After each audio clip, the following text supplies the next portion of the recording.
Definitely get a mixed bag when it comes to this week's episode of To Your Eternity, episode 16. This is my thoughts on the episode, so let's jump right into it. So yeah, opening this episode, we have pretty much them having a feast to kind of celebrate them knocking out the knocker. That kind of, knocking out the knocker. But yeah, kind of following this, everybody's kind of giving their own idea of what their dreams are, and as we would kind of claim it with this particular series, flags anybody.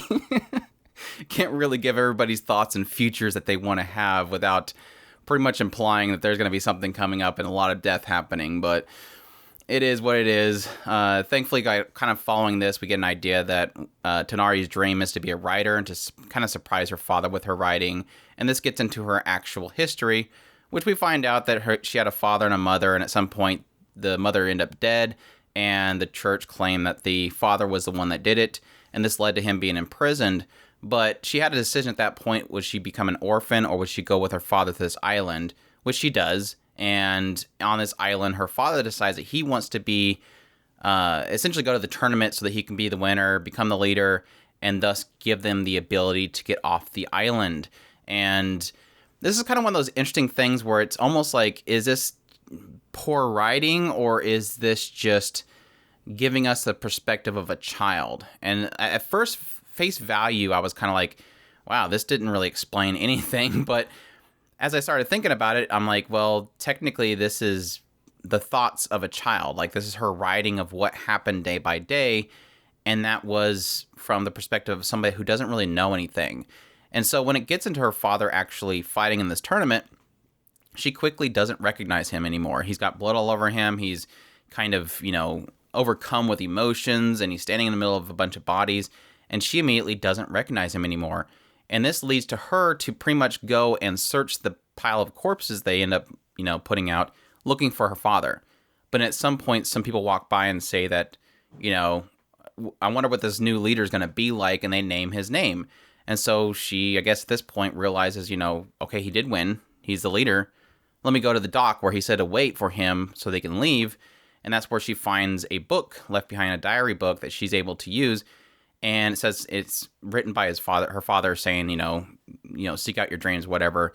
And that's when we see him stumble in, fall over, and he apologizes, and he's been poisoned. Some guys walk up and said the poison took effect. He's dead. So, like I said, it seems like it's like, what was the whole idea behind him not showing up there? It almost implies that he ditches her after he wins. Maybe this idea that the father is kind of either corrupted by his leadership role, or is he just, the fighting changed him? But it implies that he just kind of disappeared, went into a drunken stupor, ended up being poisoned, and never had any intention of actually taking her out of there. But as I mentioned earlier, this might be a lack of context, but at the same time, why would she know what her father did? Why would it jump over and show what the father did when, from her perspective, she was just looking for his body, and then ultimately went to the dock where she found this book he left behind, and then he died. Following this, Fushi ends up going to visit Bjorn. Finally is able to make it up there. Just like this crazy cliffhanger thing as March climbing up the side of this wall, which thankfully this is the point which he did get March back, and thus gave him the ability to actually climb. And that's when he gets in there. She's very happy to see him. It was kind of a little nice emotional reuniting between the two of them. This is the point which he reveals to her, I got one more match to go through, and then we can procure a boat and we can get off this island. So just wait a little bit longer for me, and we can get out of here. But this jumps to the final match, and as he's coming into the actual arena, he ends up bumping into Tonari, who gives him the blowgun that is used to kind of knock him out. And she's like, use this so that you don't have to worry about killing anybody, which he really appreciates. And he ends up going in there, and of course, we end up finding out that his final match is against Hayase. Yay. Hayase, my favorite character. The character that will push to make me hate this show like I hated the manga. But not that I hate the manga, but that I walked away from the manga. But yeah, of course, this is when we find out that, well, of course, Fushi ends up kind of becoming enraged because he remembers who she was. She's the one that killed March. And this is when he kind of loses himself and starts attacking. And then at some point, he's unable to hit her with the bear form, so he switches over to Perona's form. And this is when Hayase reveals, she's very limber, she's very able to move around really quickly, isn't she?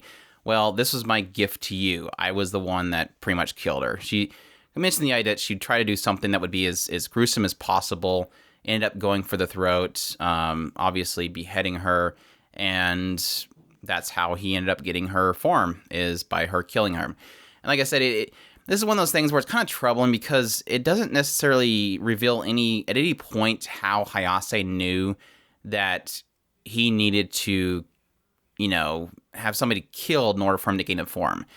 There was no point in which unless she's been watching him the whole time, which doesn't imply because she was way over here killing Perona, it doesn't necessarily reveal the idea that she's been watching and knows that this is how he gains these forms. So it's kind of one of those plot holes that again, is one of those things that really frustrated me about this segment of the story, is like, how does she know that she had to kill Perona to give him that form? How does she know that he could gain the form if she's, hundreds of miles away? There's nothing to indicate to her that this is how he gains forms. But still, yet, we'll go with it, I guess. But as they're kind of fighting, eventually she gains the upper hand, sticks him with this needle that, injects him with some Western Morning Glory, which knocks him out. So yeah, she's now apparently, it revealed in Tonari's backstory that she was a visitor, that some people, choose to come to the island to watch the matches, to buy some of the prisoners, and that's how she got on the boat and got there.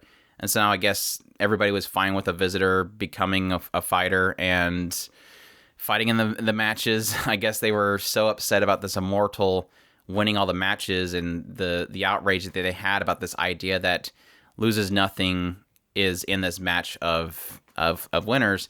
Maybe they decided, okay, sure, if this immortal is in this match that we don't like being there, let's allow this visitor to be in because she might claim that she can defeat him. So that's the only way that I can kind of explain that scenario. But yeah, so now the island has a visitor coming in and taking over the leadership, and we'll see where it goes from here. Already seeing the preview with some more licking of the faces, which is, like I said, this was technically the reason why I kind of drifted away from this manga, but hopefully it corrects itself with the adaptation going forward, I hope.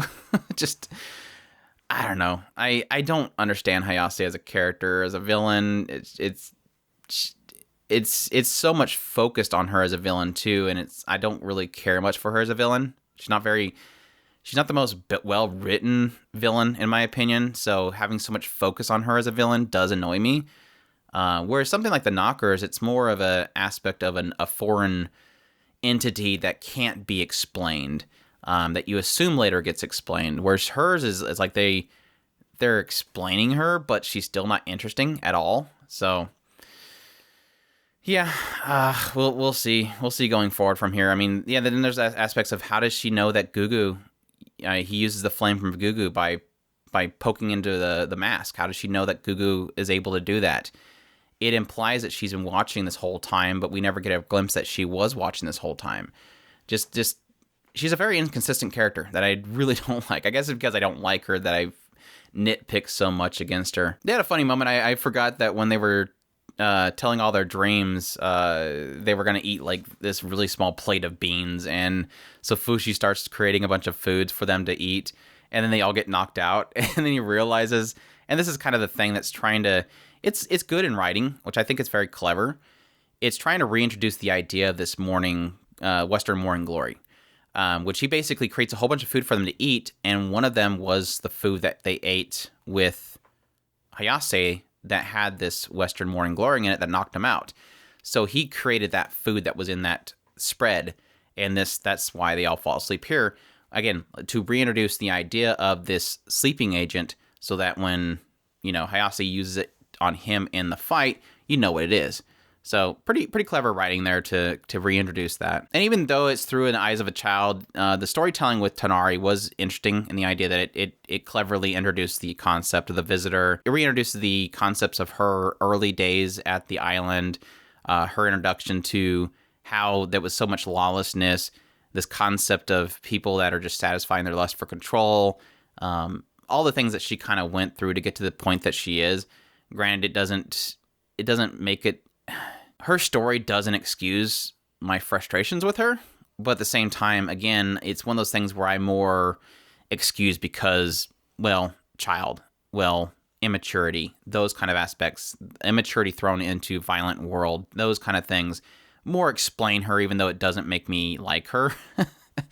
It still at least alleviates a little bit of that frustration. But yeah, we'll see. We'll see where next episode comes. We'll get to see more face licking. We only have, what, 4 more episodes? Not that many. 5 episodes. We have 5 more episodes to work with. So I don't know. We're getting pretty. I think we probably have about 2 more episodes of what I vaguely remember from the manga.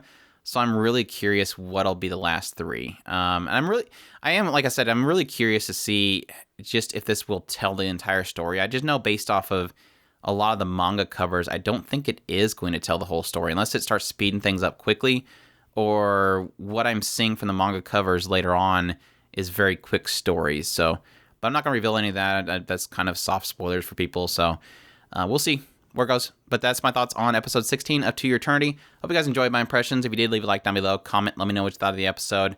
Do you really hate Hayase like I do? Subscribe if you haven't already. Share this video if you can.